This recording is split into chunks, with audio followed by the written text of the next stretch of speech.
আমার তরফ থেকে শুভ অক্ষয় তৃতীয়া। তো আসছিলাম যখন দেখছিলাম চারিদিকে দোকানে বাড়িতে দোকানে টোকানে অ্যাকচুয়ালি পুজোটা হয়, দোকানে সব পুজো টুজো হচ্ছিল। তো এখন বাজছে 8টা সাড়ে 8টা। আমি আসলে গিয়েছিলাম একটা প্যাথোলজিতে, আর একটা টেস্ট হলো, তাই টেস্টের পার্টিতে গিয়েছিলাম। বোন আগেই চলে এসেছে, ওরা একটু সকাল সকাল ঢুকেছে, ঢুকে ফল কাটতে শুরু করেছে। ওই যে আমার বোন ফল কাটছে, এবার আমিও কাজে হাত লাগাবো, একটু আগে ঢুকেছে তো ওদের দোকানে বাড়ির পুজো বলে কথা। তো আমাদেরকে দুইজনকে কেমন লাগছে অবশ্যই কিন্তু ওরা খুব এক্সাইটেড লাগছে, ওকেও কেমন লাগছে কমেন্ট করে অবশ্যই কিন্তু জানাতে হবে। তাহলে চলো পুজোতে হাতি কাজ কাম শুরু করি। দিদি সকাল থেকে এই নিয়ে 3বার চা হলো, কিন্তু তাও এই চায়ের রং সাদা থেকে চা কালার আসছে না। তার জন্য দিদি দায়ী নয়, তার জন্য মালিক দায়ী, এটা মালিক পালিয়ে যাবে। মার মার মার মার মার মার মার মালিক করে দিদি 2বার লিটার দিয়েছে। হ্যাঁ সেটা বুঝে গেছে, সেটা কেমন হয় দিদি কিন্তু কোনো দায়ী না। দিদি এবার চাটা ভালো বানিয়েছে, শুধু লিকারের কমতি আছে। আমাকে লিখে দিয়েছে চা, আমি ওখানে বলেছি চা বানাবি গুটি লাগবে না।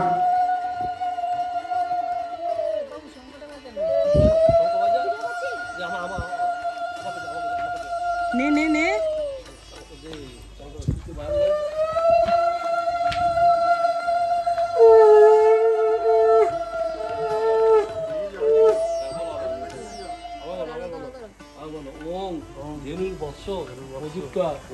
কেতু দক্ষিণে বর্তমন্নী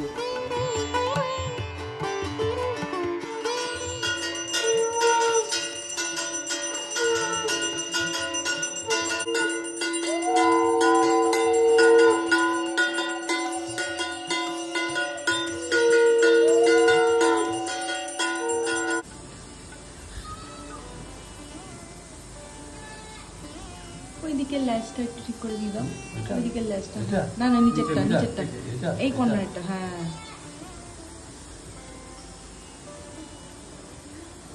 সবাই এখন অধীর আগ্রহে বসে আছে কখন দুধ উঠতে হবে।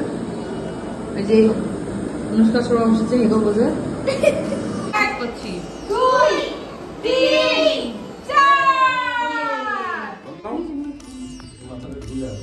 मुझे भी तो दो।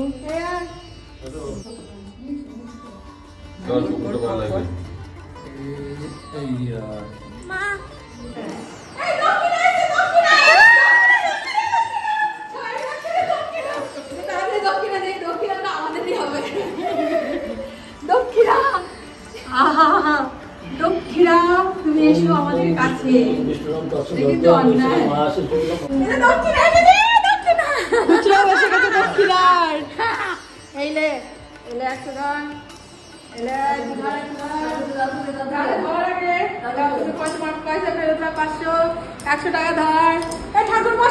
ঠাকুর মশাই এলা তোমারও 100 টাকা বেঁচেছে। সবার আছে সবার আছে। ওর দাদুকে ফেরত দিতে গেছে, আমরা ফেরত দিচ্ছি না, এটা আমাদের অধিকার। আমরা এখন চলে এসেছি ছাদে, এখানে আমাদের রান্না বান্না হচ্ছে। এই যে আলু ভাজা আর এগুলো ভেজ ডাল হবে, সব ভাজাভুজি হয়ে গেছে। আর ওখানে হবে চপ, ভেজিটেবিল চপ হবে, কাটা হচ্ছে। আর সকালবেলা লুচি। আমাদের নিজেদের খাবার নিজেরাই নিয়ে বসে পড়েছি, কারণ অনেক বেলা হয়ে গেছে।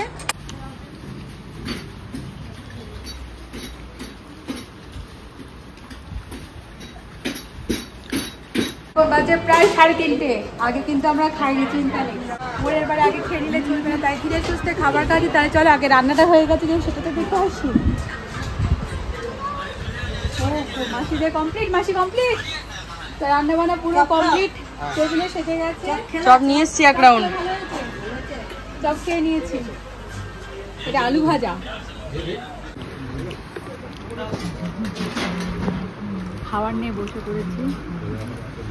আজকে কিন্তু কোনো মাটন নেই, এর আগের দিন বাপের বাড়ি থেকে বাপের বাড়ির মাটন নিয়ে এসেছিলাম। ও মুসাজি এই যা খাওয়ানো হলো মাটন পার্টিটা আমার আলাদা চাই। এতে আমাদের চিড়ে ভিজলো না। বাঘেরা ঘাস খাচ্ছে আজকে। ভাত দেবো তোমাকে? বাঘেরা ব্রাশ করে। বাঘেরা কখনো কি পনির খেয়েছে? না না না, বাঘেরা মাটন খায়, ওরা মাটন না খাইয়ে বাঘেদেরকে পনির আর কি খাওয়াচ্ছে, চানা ফ্রাই পোলাও, এগুলো অন্যায় না এগুলো। ঠিক, এই পাঠার জন্য অপেক্ষা করছিলাম। হ্যাঁ দাও। হ্যাঁ আমরা তখন ধরে ছাগল খেতে পারিনি। না না না না, ও আচ্ছা আচ্ছা, আমরা ম্যা খাইনি, তাই আমরা ম্যা পাঠা পাইনি, তাই গাছ পাঠাই নিয়ে এসেছি। এর জন্য ওয়েট করছিলাম যে চলো দুধের সাথে ঘোলে মেটানো যাক, আর দুধের সাথে ঘোলে মেটানো দিন ইঁচড়টাই খাই। হ্যাঁ পাঠা পাঠাই হয়, ইঁচড় ইঁচড়ই হয়, পাঠার সঙ্গে ইঁচড় মেটানো উচিত নয়, তাও মেটানোর চেষ্টা আমরা করছি।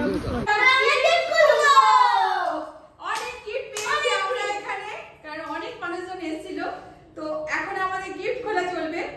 সব থেকে একটা ভালো জিনিস যেটা আমার ভীষণ পছন্দ হয়েছে, এটা কেউ একজন গিফট দিয়েছে, এটা কিন্তু দুর্দান্ত একটা গিফট। এটা আমার বোনের জন্য একটা অ্যাডোনিয়াম, যেহেতু আমি গাছপালা ভীষণ ভালোবাসি বলে এটা আমার খুব পছন্দ হয়েছে, দারুণ। তাহলে চলো আমরা গিফটগুলো খুলে ফেলি, চলো। এই একটা গান্ডু ভাইয়া কোনো একজন সহৃদয় ব্যক্তি আমাদের রসগোল্লা গিফট করেছে, তাহলে এর মধ্যে দুটো আমরা গিফট দিলাম দুর্দান্ত। একটা হচ্ছে অ্যাডোনিয়াম, ভীষণ সুন্দর একটা গিফট, একদম আনকমন গিফট রসগোল্লা। এই গিফটটা হচ্ছে সবথেকে আমার ফেভারিট গিফট এবং সবথেকে আমার ভালোবাসার গিফট।